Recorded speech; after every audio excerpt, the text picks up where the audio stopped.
नमस्कार, आप देख रहे हैं ज्योति दर्पण न्यूज। ज्योति दर्पण न्यूज में आपका स्वागत है। धूमधाम से प्रारंभ हुई गोमती पद यात्रा। आपको बताते चले, उत्तर प्रदेश के जिला पीलीभीत की कलीनगर तहसील क्षेत्र में गोमती नदी का परिक्रमा का संकल्प लेकर गोमती पद यात्रा का शुभारंभ किया गया। जनपद गोमती नदी का उद्गम है। गोमती नदी को वशिष्ठ की पुत्री माना जाता है। भगवान श्री राम ने स्नान कर गोमती की महत्ता को बढ़ाया। गोमती नदी पीलीभीत में उद्गम स्थल से बनारस तक 960 किलोमीटर लंबी है। इसे उत्तर प्रदेश की राजधानी लखनऊ की शान भी कहा जाता है। पंचतंत्र फाउंडेशन द्वारा यह पदयात्रा संकल्पित दातागंज बदायूं की शिप्रा पाठक ने शुरू की, जिसका शुभारंभ केंद्र सरकार के मंत्री प्रहलाद सिंह पटेल ने सामूहिक आरती करके पदयात्रा को हरी झंडी दी। शिप्रा पाठक के साथ उनके पिता शैलेंद्र पाठक, ग्राम प्रधान सुधीर पाठक, पवन दुबे, वीरू मिश्रा, श्रेया मिश्रा, साक्षी शर्मा के साथ 10 सदस्य समिति पदयात्रा में शामिल हैं।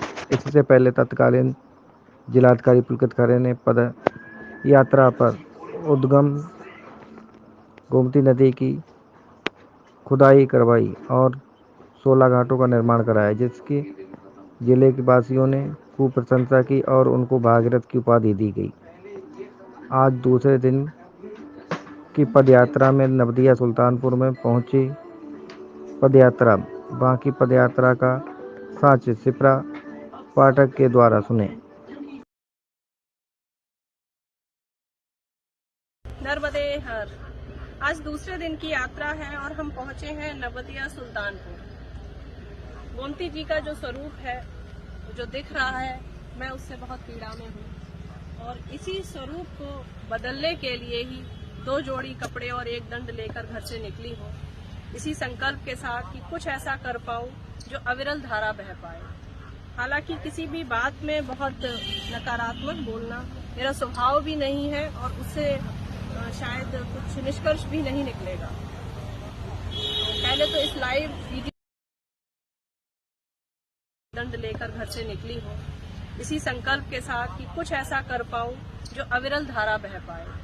हालांकि किसी भी बात में बहुत नकारात्मक बोलना मेरा स्वभाव भी नहीं है और उससे शायद कुछ निष्कर्ष भी नहीं निकलेगा।